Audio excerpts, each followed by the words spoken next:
I'm a tiny taggart in a brave new world, gonna free this town.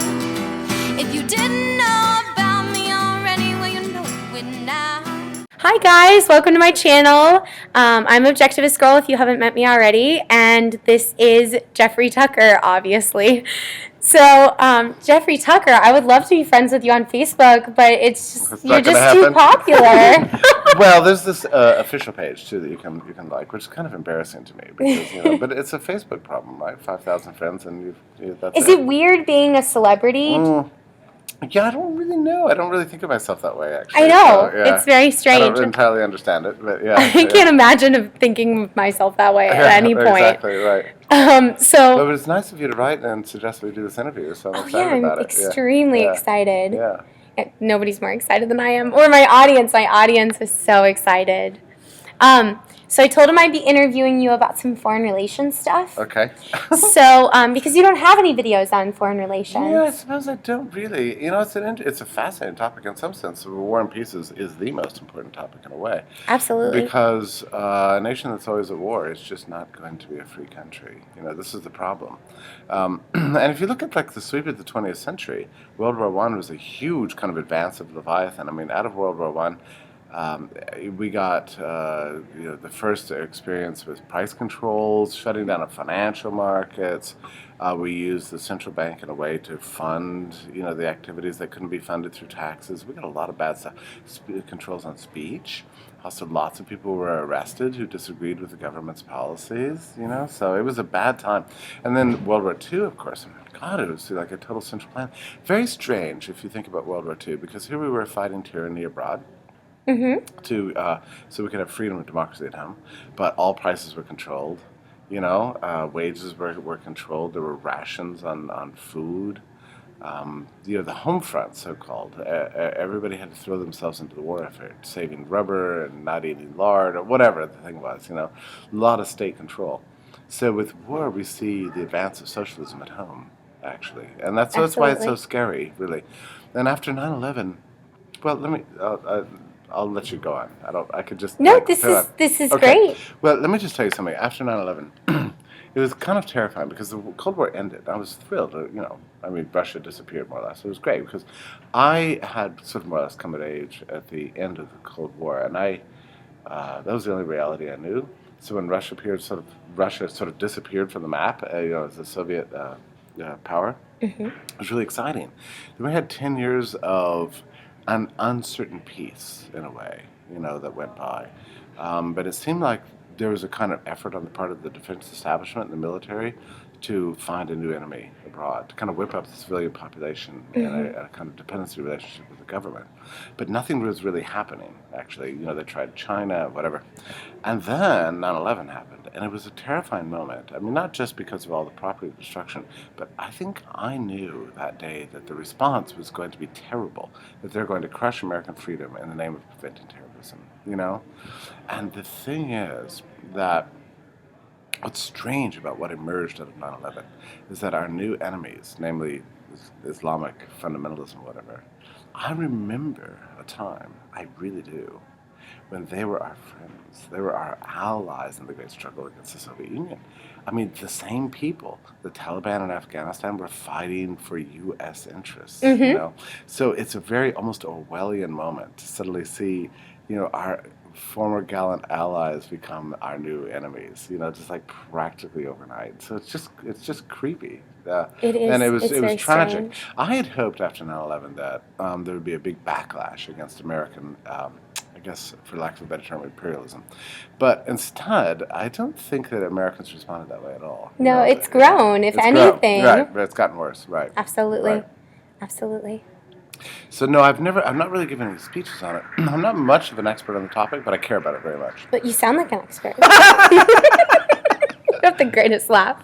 So, actually, you brought up war, which is actually one of the topics that I want to cover. Actually, it's really the main topic that I want to cover. Okay. So, Ayn Rand has a quote where she states that war is the second greatest evil, only second to dictatorship. Interesting. So what do you think of this saying? Do you think it's true? Oh, I think it's absolutely true.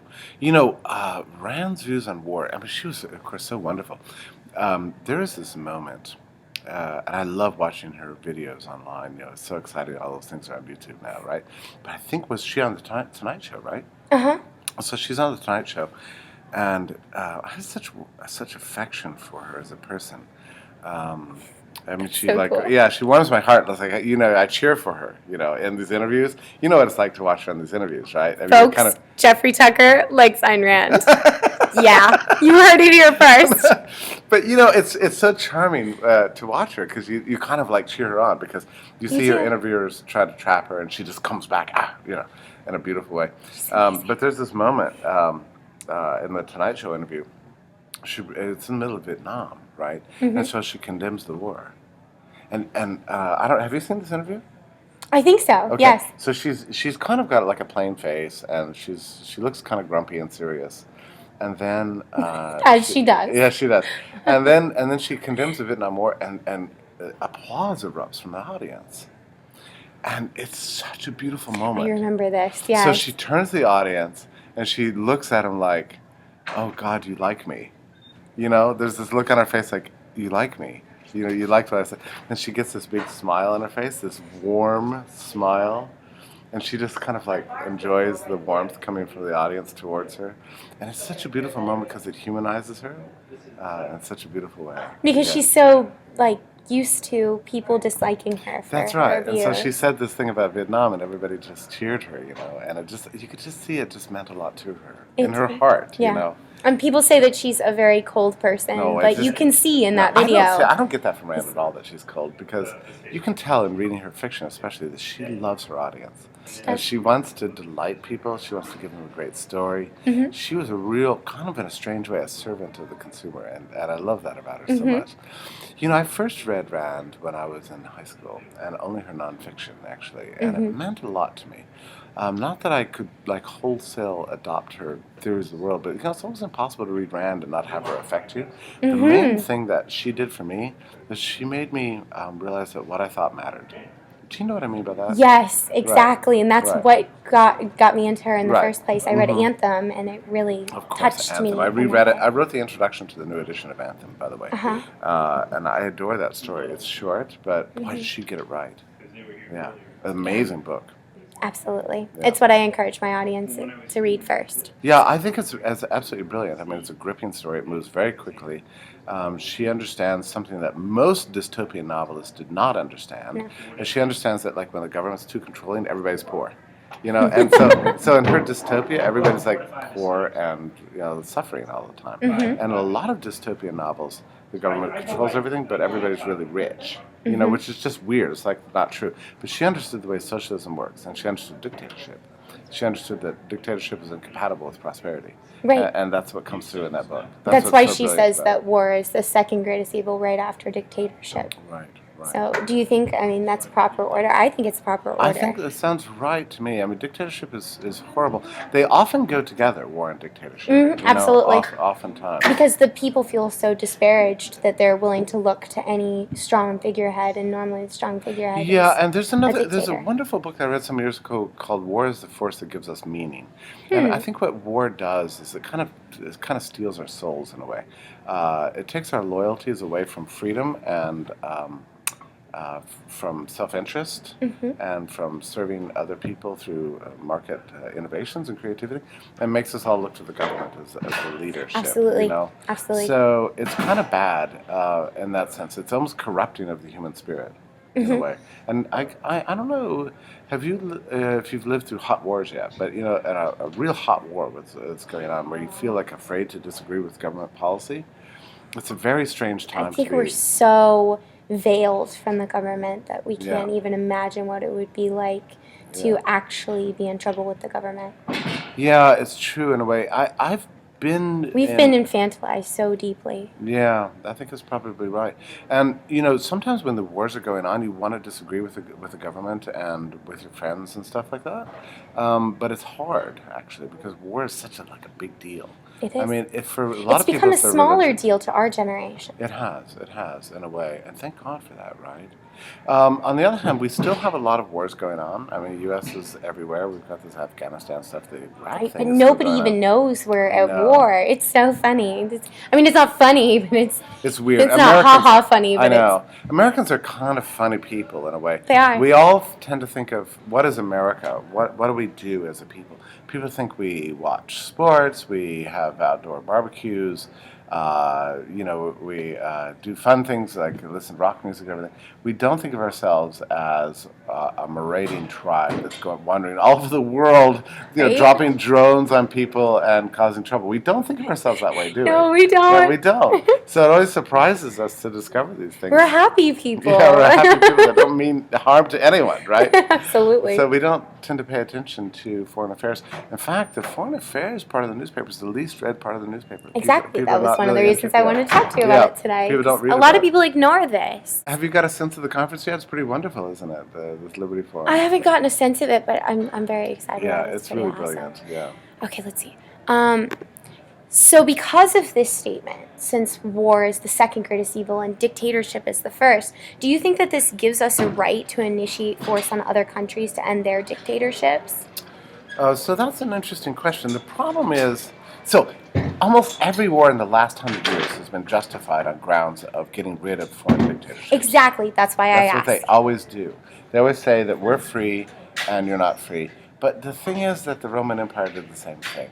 I mean, and Roman times, every time Rome would invade a new territory, they'd say, well, these are barbarians, they're a threat, they're dangerous, and we, on the other hand, are the light, we're free, we're going to bring freedom to these people. That's what every empire always says. But there's a lot of plausibility to it in the sense, like Saddam Hussein was a real dictator, right? Mm-hmm. And the Taliban was horrible in Afghanistan and so on. You can always find terrible governments around the world, always. So the question is, like in the balance. Like ours. Yeah, like ours. What are we going to replace the bad government with? It could be even worse. Exactly. Right. And you've got the problem that insofar as the government's at war, they're basically oppressing us. Too. Exactly. So I think you have to kind of take it with a grain of salt. It's difficult sometimes to argue against U.S. wars because people think that you're favoring the dictatorship that we are overthrowing. This happened in World War I. We were at war with Germany, and anybody at the time, like I think of my one of the people who's had a big influence on me is H.L. Mencken. He loved German culture, German food, and German music, and his writings were censored during the war because they were too pro-German. Well, he didn't care anything about the Kaiser, right? Mm-hmm. What he cared about was the glories of German history and German culture. But the war often comes with a kind of racism. Do you know what I mean? Absolutely. Yeah. I mean, against the German people. In World War II, it wasn't so much against the Germans, oddly, although we think of it today that it was. It was against the Japanese. Mm-hmm. And they were considered to be inherently slavish people who wanted a dictator, who had corrupted the world with their swords and their goofy ways, and were not Christians, and all this crap. By the way, there's another feature of American wars that's a little bit weird, is how often they're waged in the name of Christianity. It's often true. I mean, World War I was certainly true. The Spanish-American War was about Christianizing the Philippines. World War I was about Christianizing, the globe. And World War II, there's this pro-Christian element in attacking the Japanese. And especially with Bush's war against Islam, there's been this kind of holy war element to it, which is in many ways a corruption of Christianity. But I do think it's interesting when people use religious language to push warfare. I mean, imagine. I mean, it's just horrible. I'm very offended in a way by this. But... and I have friends of mine who tell me, oh, well, Islam is inherently warlike.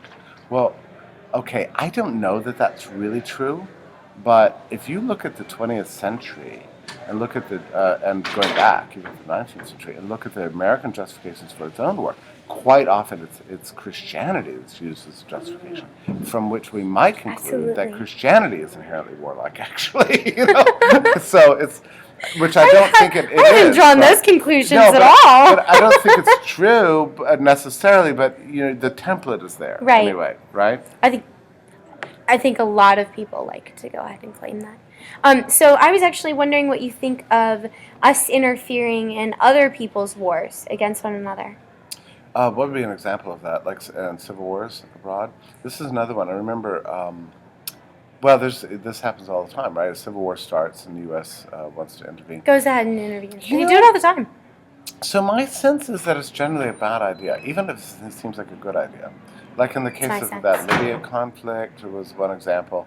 What happens is the U.S. will typically side with one group over another group, and it's hard to get information about these things. You read the press, and always the press is favoring whatever the government position is.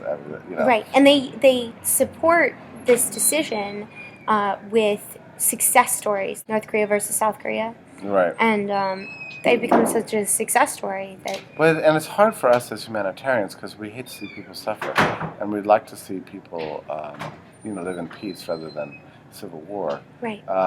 But the thing is that the government will use any excuse to go to war to ramp up its controls over the civilian population. Whatever it is. So I think a good. There's a meme on Facebook that says, "I'm already against the next war." I sort of feel that way. I'm like, I'm already against it. Whatever it is. Exactly. I mean, Yeah. a lot of people claim that that Ron Paul is a pacifist. I wouldn't say that. I would say that he understands that war is not the great solution for the world. Right. It's just not.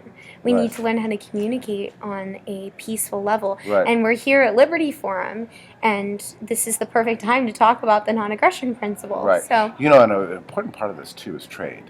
Oftentimes, It is. the U.S. will start a war by extending trade sanctions against a foreign country, which always hurt the people, and they don't really hurt the government. I mean, look at Cuba. We've been doing this crap for 50 years or whatever in Cuba, right? Sanctions against Cuba, you can't travel there, you can't bring home the cigars, all this stuff. I mean, Cuba has not benefited from these sanctions. In fact, Castro for years used the existence of the sanctions as the excuse for why they were so poor. Well, it's because the U.S. won't trade with us, So the sanctions actually tightened the grip of communism over Cuba, rather than loosened his grip over the civilian population. So I never think there's a good reason for sanctions.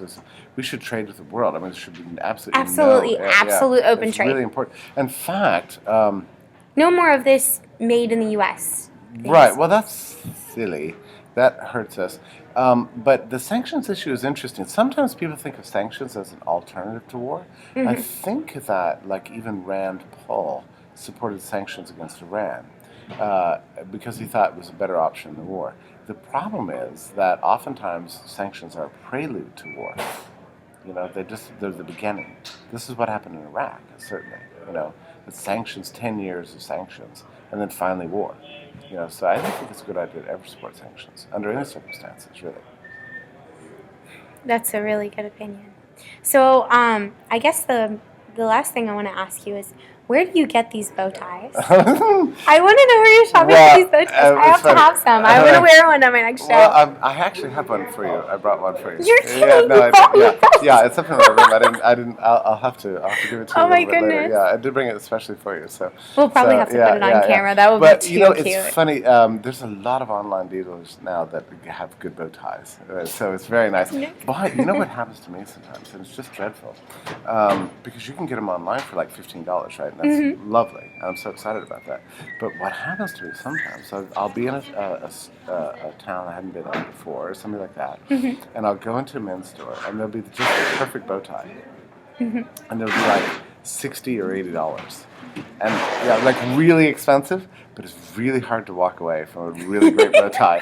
So I think, well, that's basically I can spend that on a dinner. So I'll skip dinner tonight and buy this bow tie.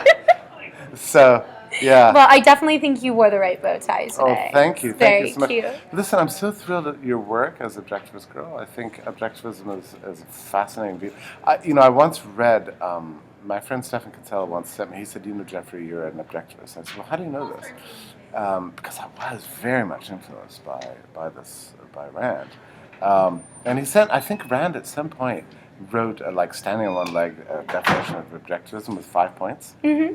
And all 5, I readily embraced. So I thought, well, maybe I have the right to call myself an objectivist. It's in the back of Atlas Shrugged. Oh, is that where that is? It is. Oh, okay, yeah. So, and by the way, I love the Atlas Shrugged movies. I know they've been criticized by some people, but I just have to cheer throughout all of them. So I think it's really exciting. Awesome. Well, I'm going to be working for the Atlas Society really soon. So. Are you really? Well, that's thrilling. Well, I think my real opinion about I know that historically there's been conflicts because I'm like an anarchist libertarian, basically. And everybody knows that, right? And there's these like weird conflicts with objectivism. But I think in some sense this stuff is exaggerated. I say this for this reason. When Atlas Shrugged came out, my mentor, Murray Rothbard, wrote the most glowing review of that book. Like, you can't believe He did. I posted it. Did you? You guys should go onto my blog again and read it. It's outrageous, isn't it? I mean, it's awesome. It's gushing. It's like gushes. Yeah, over just her. like on and on.